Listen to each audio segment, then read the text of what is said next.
السلام عليكم ورحمة الله تعالى وبركاته. اليوم إخوتي وأحبابي عندنا ندوة ثقافية بعنوان الشعر العربي بين المبدئية والتفلت. الأستاذ مصطفى الزايد والدكتور عامر برادعي وشاعر الفرات الأستاذ عبد المجيد الفريج. تحياتي أستاذة فرات الرشيد، نشكرها على تنسيقها لهذه الندوة الثقافية المباركة بإذن الله. نحن في هذه الدنيا خلقنا الله لنؤدي رسالة سامية جدا ونوصلها للعالم. ما هي هذه الرسالة؟ اليوم عندنا ندوة ثقافية تتحدث عن هذه الرسالة وعلاقتها بالشعر، وهل المبدئية والأخلاق يتعارضان مع الشعر الأصيل أم لا؟ انتشر مؤخرا إخوتي وأحبابي بعض من الشعراء الذين كبرت معهم كما يقال، كبرت نفسيتهم وعظمت في نظرهم وظنوا أنهم وصلوا إلى درجة المتنبي في العبقرية، فاسترسلوا في أهواء نفوسهم المريضة وصاروا يتفلتون ويتقيؤون الشعر في زمن نحن أحوج ما نكون به إلى الله عز وجل وإلى رضاه. لقد تشردنا وأصبحنا شراذم متفرقة في الكون، فلماذا لا يمكن أن نفهم ما يجري؟ إن الشعر ديوان العرب كان ولا يزال يعبر عن مكنونات كل إنسان. هل للشعر علاقة بالأخلاق؟ طبعا الشعر له علاقة بالأخلاق لمن كان عنده أخلاق، باختصار هذه نظرتي المتواضعة. ولكن الذي ليس عنده أخلاق فالشعر عنده ليس له علاقة بالأخلاق. انتهت المسألة. تحياتي دكتور. الآن نضم الدكتور عامر، الآن يدخل معنا الدكتور عامر برادعي. تحياتي لك دكتور، أهلا وسهلا بك. أستاذ عماد، بارك الله بكم جميعا وحياكم الله الحضور الكرام أيضا. تجب. كيف حالك دكتور عامر؟ بداية أخبرنا عن أحوالك. والله نحن بخير من الله سبحانه وتعالى، الله يمن علينا بالخير ونسأل الله سبحانه وتعالى أن يلهمنا الشكر. حياكم الله أستاذ عماد. بارك الله بكم بارك الله. إذا كما كنا نتحدث أستاذي نظرتي المتواضعة عن علاقة الشعر بالأخلاق حتى تبدأ الندوة، كنت أتحدث دكتور عامر، لا أدري هل تشاركني الرأي، علاقة الشعر بالأخلاق. قلت أستاذ أن الشعر له علاقة بالأخلاق عند من عنده أخلاق، باختصار شديد كلمتين، ومن ليس عنده أخلاق فالشعر عنده ليس له علاقة بالأخلاق. ما رأيك بهذا الكلام؟ صحيح أستاذ، يعني يمكننا القول يعني كما قال الإمام الشافعي يقول: وما من كاتب إلا سيفنى ويبقي الدهر ما كتبت يداه، فلا تكتب بكفك غير شيء يسرك في القيامة أن تراه. فكل شيء مكتوب أو كان ملفوظا، كل شيء يصدر على الإنسان لابد أن يعبر عن أخلاقه، فإذا كان لا يعبر عن أخلاقه كذا فتلك طامة كبرى. يعني نريد أن نعرف الدكتور عامر سريعا حتى لا نؤخركم إخوتي وحتى لا تطول الندوة. الدكتور عامر برادعي طبعا هو معروف في الوسط الأدبي وفي وسط جامعة حلب والوسط الشعري والأدبي والنقدي. الدكتور عامر برادعي خريج لغة عربية من جامعة حلب، حصل على الماجستير في النحو برسالة عنوانها أثر الإيقاع في التحليل النحوي عند المفسرين. حصل على الدكتوراه في البلاغة والأسلوبية برسالة عنوانها أساليب الخطاب القرآني، دراسة لأساليب الخبر والإنشاء في سورة الأنبياء. حاليا يعمل أستاذا في جامعة يلدرم بايزيد كلية العلوم الإسلامية في أنقرة منذ حوالي 10 سنوات، وهو مدرب لمعلمين تربويين، يخرج طبعا تربويين ليدربوا غيرهم طبعا على استراتيجيات وطرائق التدريس، وهو خبير تأليف مناهج تعليمية. أهلا وسهلا بك مرة أخرى دكتور عامر. حياكم الله أستاذ عماد، بارك الله بكم جميعا، شكرا لكم، حياكم الله. أهلا وسهلا أستاذ مصطفى الزايد، أرسلت إليك دعوة والآن دخل إلينا الأستاذ والشاعر الجميل مصطفى الزايد. أهلا وسهلا بكم. أستاذ مصطفى. حياك الله دكتور عامر، حياك الله أستاذنا عماد دحدوح، بارك الله فيكم جميعا. بارك الله بالأستاذ الأخ الجميل مصطفى الزايد. أستاذ مصطفى الزايد لمن لا يعلم وهو غني عن التعريف، ولكن نحن نتكلم لمن لا يعلم. هو شاعر استطاع تطويع الكلمة بشفافية ورقي وإبداع. له 3 مجموعات منشورة: ترنيمات وتر، وقراءة في عيون نادر، وملحمتان لعكاظ والمربد. أديب وقاص، له مجموعة قصصية منشورة بعنوان أتمنى أن أكون صحابيا. ناقد، له عدد من المقالات المنشورة، وأيضا عنده قناة على يوتيوب تكلم فيها عن النقد الأدبي، وله في هذا جهود مشكورة ومقالات عديدة. باحث إسلامي، له 4 كتب، أولها تفنيد دعوى القمع في الإسلام، والكتاب الثاني وهو كتاب أثار إشكالية ولكنه كتاب قيم ننصح باقتنائه، عنوانه التصوف السلفي تصالح وتصحيح. الكتاب الثالث تفنيد دعوى أخطاء النبي صلى الله عليه وسلم، وآخرها كتاب سنة آل البيت ومذهبهم. أهلا وسهلا بكم أستاذنا مصطفى. حياكم الله جميعا، أستاذ عماد وأستاذ الدكتور عامر والأخوة المتابعين، حياكم الله جميعا. هناك مقدمة إخوتي وأحبابي. قبل أن نبدأ بهذا الحوار يجب علينا أن نتكلم كلمتين. أبتدئ بسم الله وأقول الحمد لله والصلاة والسلام على رسول الله. إخوتي وأحبابي، يجب علينا كشعراء وأدباء وكإنسان قبل كل شيء أن نعرف ما هي غاية الخلق. غاية الخلق، لماذا خلقنا الله، وما هو هدف إرسال الرسول محمد صلى الله عليه وسلم. يقول تعالى: إنا أرسلناك شاهدا ومبشرا ونذيرا لتؤمنوا بالله ورسوله وتعزروه وتوقروه وتسبحوه بكرة وأصيلا.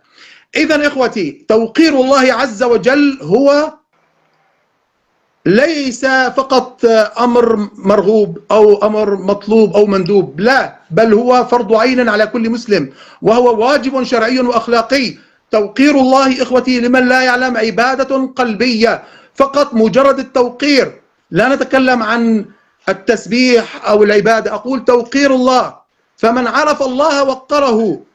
إذن إخوتي، ما معنى توقير الله؟ قبل أن نبدأ نقول عندما نرى أحدا يمس الذات الإلهية، هذه مقدمة بسيطة، ولا نغضب ولا تغار نفوسنا ولا نوقفه عند حده، فإننا حتما ليس عندنا توقير لله، عياذا بالله.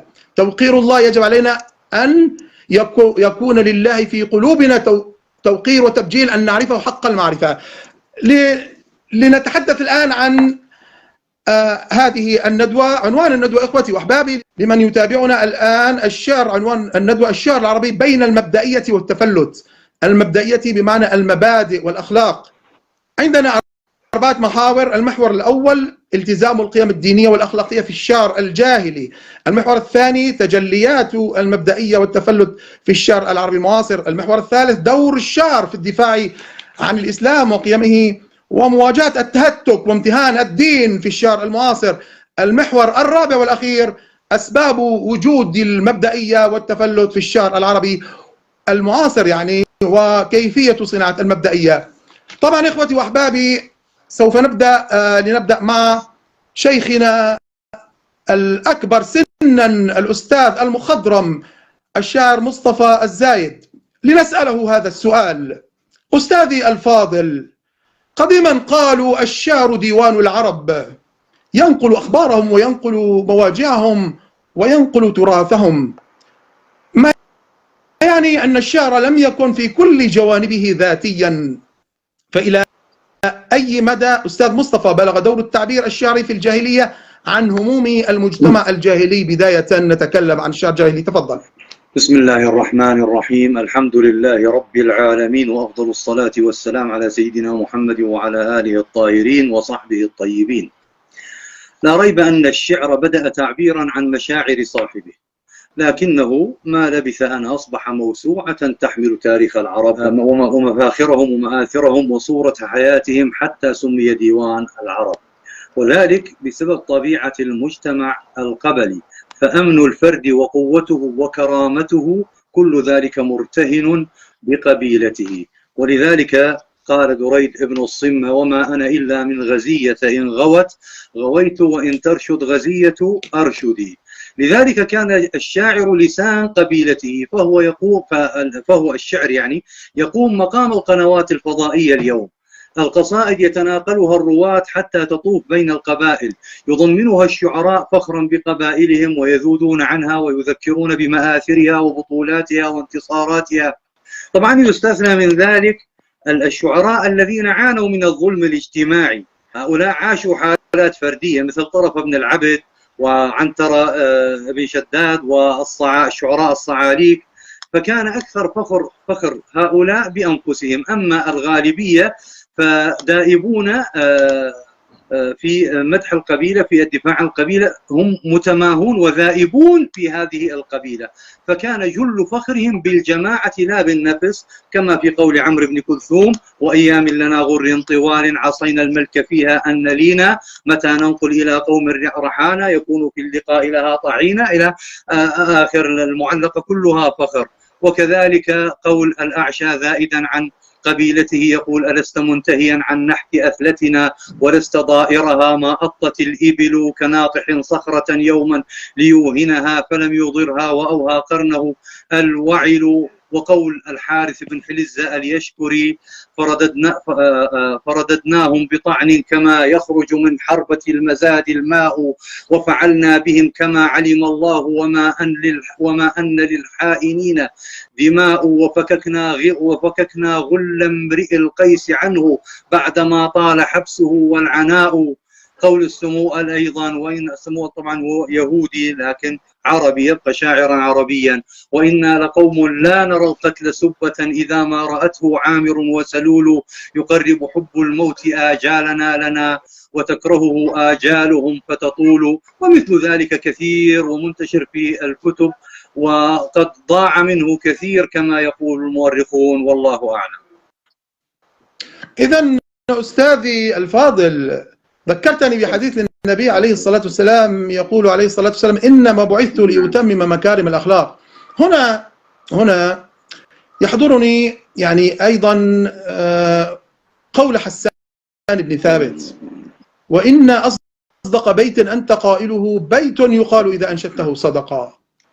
الآن السؤال أستاذي أستاذ مصطفى: هل إذن حمل الشعر العربي الجاهلي حصرا قيما دينية أو أخلاقية؟ أو لنقل بسؤال آخر، بصيغة أخرى للسؤال: هل كان في الجاهلية شعر ملتزم يتبنى قضايا دينية أو أخلاقية؟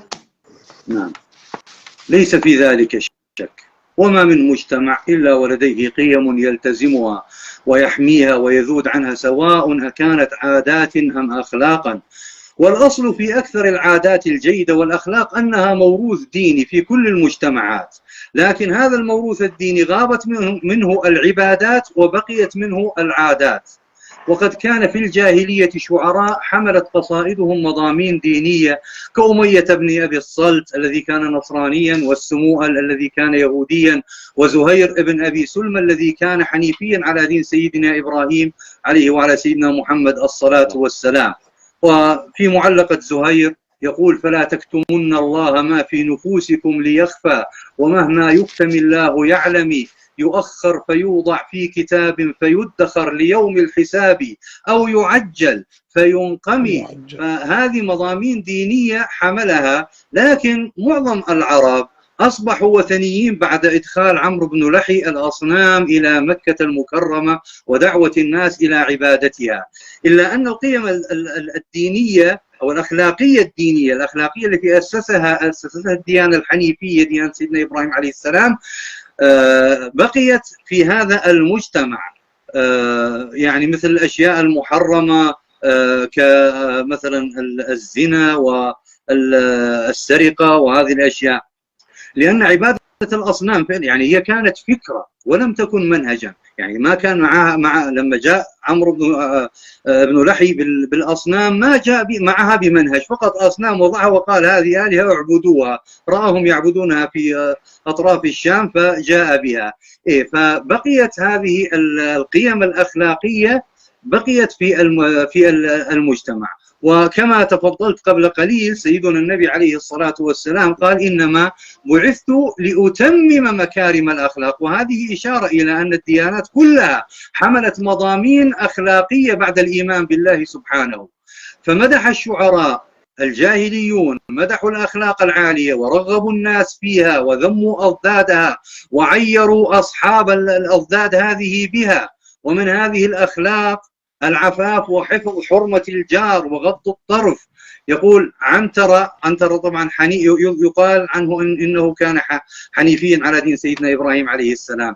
نعم، يقول إني امرؤ سمح الخليقة ماجد لا أتبع النفس اللجوج هواها، أغشى فتاة الحي عند حليلها وإذا غزا في الجيش لا أغشاها، وأغض طرفي إن بدت لي جارتي حتى يواري جارتي مأواها. وطبعا هذه قيمة عالية جدا نتمنى أن تكون عند كل المسلمين. ومدحوا أيضا الكرم. العرب يعيشون في صحراء وهناك يعني انقطاع للمسافرين والعابرين، فالدعوة إلى الكرم يعني كانت ضرورية في ذلك المجتمع، وهو أيضا صفة من صفات سيدنا إبراهيم عليه السلام. فمما مدح الكرم طبعا كثير الذين مدحوا الكرم، لكن شواهد على يعني سريعة هكذا. قول حاتم الطائي يخاطب زوجته ماوية يقول: أماوية إني لا أقول لسائل إذا جاء يوما حل في مالنا نزر. وزهير بن أبي سلمى قال يمدح هرم بن سنان: تراه إذا ما جئته متهللا كأنك تعطيه الذي أنت سائل. ومن الأخلاق والقيم الأخلاقية التي مدحوها الوفاء، وهو من صفات سيدنا إسماعيل عليه السلام كما ذكرها الله سبحانه وتعالى في القرآن: واذكر في الكتاب إسماعيل إنه كان صديقا نبيا. يقول السموأل، طبعا السموأل معروف القصة، أودع عنده امرؤ القيس ودائعه ودروعه وكذا، وجاء القائد الرومي يطلبها فظفر بابن السموأل عند الحصن، كان عنده حصن، يقول: بنى لي عادية حصنا عظيما سموأل لا تهدم ما بنيت. فيقول: وفيت بذمة الكندي إني، طبعا القائد الرومي قتل ابنه: تعطيني الودائع أم أقتل ابنك؟ قال: الودائع لا أسلمها، فقتل ابنه أمامه. فيقول: وفيت بذمة الكندي إني إذا ما خان أقوام وفيت. وكذلك مدحوا السعي في الصلح بين الناس كقول زهير بن أبي سلمى في هرم بن سنان والحارث بن عوف المعلقة: يمينا قسم يمينا لنعم السيدان وجدتما على كل حال من سحيل ومبرم، تداركتما عبسا وذبيان بعدما تفانوا ودقوا بينهم عطر منشم، وقد قلتما إن ندرك السلم واسعا بمال ومعروف من القوم نسلمي. حياك الله أبا الحارث. نرحب بالشاعر شاعرنا الكبير شاعر فرات الأخ أبو الحارث عبد المجيد الفريج. أهلا وسهلا بك. أعتذر عن تأخيري بسبب أهلا وسهلا شاعرنا الكبير. من أهلا بك دكتور، يا مرحبا، حياك الله أستاذ مصطفى. تحياتي، نورتنا أستاذنا الفاضل. تفضل أكمل أستاذ مصطفى. نعم. هرم بن سنان والحارث بن عوف دفعا ديات القتلى من أموالهم، فيعني كان هذا مصدر فخر بهذا الكرم، فمدحهم به زهير بن أبي سلمى. وكذلك مدحوا حسن الجوار. عندما يستجير إنسان، السليك ابن السلكة كان من الصعاليك وكان مطلوبا، فعثر عليه وطورد فهرب، كان عداء يركض ركضا سريعا فدخل في خباء كانت فيه امرأة، فدخل واستجار بها، فوقفت المرأة وأخفته تحت ثوبها، أخفت السليك تحت ثوبها وسلت السيف وقالت: هو في جواري. وجاء إخوتها وأيضا أعانوها على إجارته. ويقول فيها السليك ابن السلكة يقول: لعمر أبيك والأنماء تنمي، لنعم الجار أخت بني عوارة من الخفرات، لم تفضح أخاها ولم ترفع لإخوتها شنارا. كما ذموا البخل والجبن والخيانة والغدر وكل أضداد هذه الصفات. وفي ذلك يعني قول سيدنا حسان بن ثابت رضي الله عنه: يهجو قوم الحارث بن عوف حين غدروا بالصحابي الذي أرسله النبي صلى الله عليه وسلم ليعلمهم الإسلام، فقال: يا حارما يغدر بذمة جاره منكم فإن محمدا لم يغدر، إن تغدروا فالغدر منكم شيمة والغدر ينبت في أصول السخبر. السخبر نبات العرب يعني يسمونه بالغدر، ما ندري القصة لكن والله أعلم يعني. نعم. بارك الله بك أستاذ مصطفى على هذه المعلومات القيمة، جزاك خيرا ربي. لتعلموا إخوتي وأحبابي المتابعين بأن ابن طباطبة يقول كلاما يرد فيه على من يقول إن أعذب الشاري أكذبه. وعندما قيل أعذب الشاري أكذبه كان المقصود به هنا مبالغة المجاز عن المجاز وليس الكذب مع الكذب، ولكن تحدث ابن طباطبة عن الصدق الفني وصدق التشبيه. واتفق معه أيضا الآمدي على رفض هذا القول أعذب الشاري أكذبه، فقال الآمدي في كتابه الموازنة بين شعر أبي تمام والبحتري معلقا على أبيات للبحتري: وقد كان قوم من الرواة يقولون أجود الشعر أكذبه، ولا والله ما أجوده إلا أصدقه.